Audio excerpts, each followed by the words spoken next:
Hola, ¿cómo están?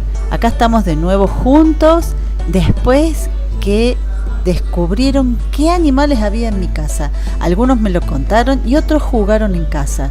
Pero ¿saben qué?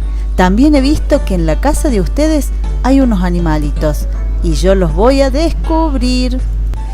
En la casa de Justin he encontrado un gato. ¿Quieren saber cómo hace un gato? En la casa de Venus he encontrado un perro. ¿Quieren saber cómo hace un perro? En la casa de Briana he encontrado un pollito. ¿Quieren saber cómo hacen los pollitos? En la casa de Ciro he encontrado un pato. ¿Quieren saber cómo hace un pato? En la casa de Francesca he encontrado una vaca.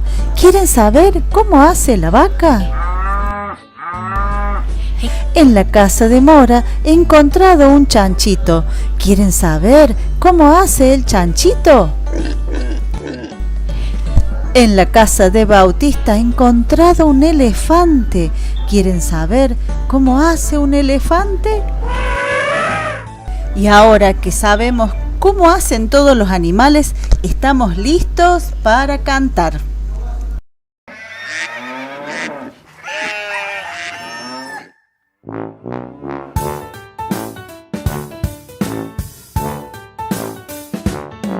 Los patos en la granja hacen cuac, cuac, cuac. Los ratones en la granja hacen ic, ic, ic. Las gallinas en la granja hacen cocorocó. Cuac, ic, cocorocó.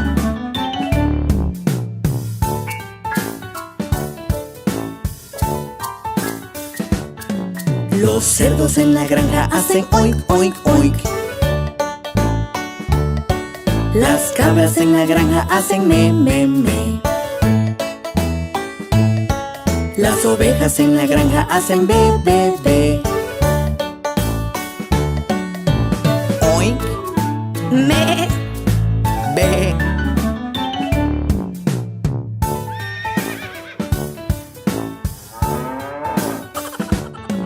Los caballos en la granja hacen ji, ji, ji. Las vacas en la granja hacen mu, mu, mu. Los gallos en la granja hacen kikiriki.